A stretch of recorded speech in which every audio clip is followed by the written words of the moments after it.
जब उनके चरणों में पहुंचा तो बड़ी कृपा, उनकी अपार कृपा। नासिक कुंभ में थे, हम तो विद्यार्थी थे।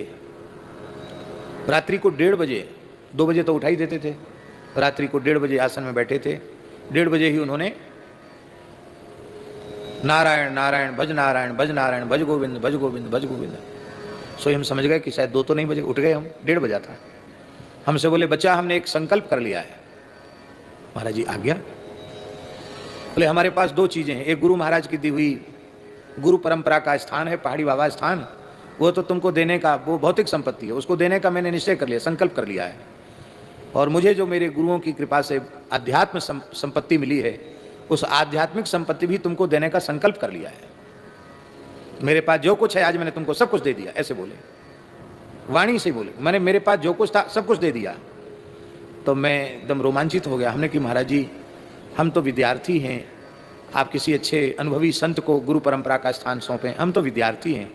इतना सुनते रहे, बकबक मत करो, मैं अंधा नहीं हूं, मैं तुम्हारे 3 जन्म जानता हूं,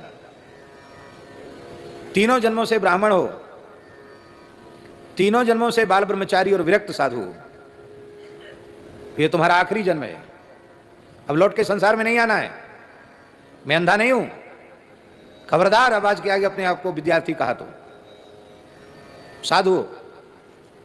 फिर बोले, देख घड़ी में कितना बज गया? महाराज जी 1:30 बज रहा है, सो जा, लेट जा। लेट गए। फिर 2 बजे फिर जगा दिया। ऐसे महापुरुष थे।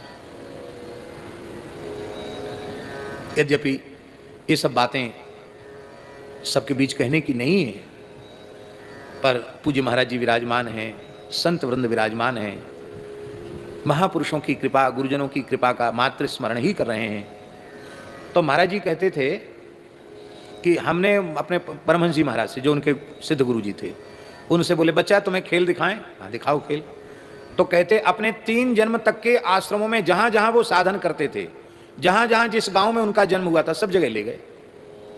बोले एक तो गोरखपुर के पास कहीं ले गए, और बोले मैं इस गांव का ब्राह्मण था और बचपन से योगी था।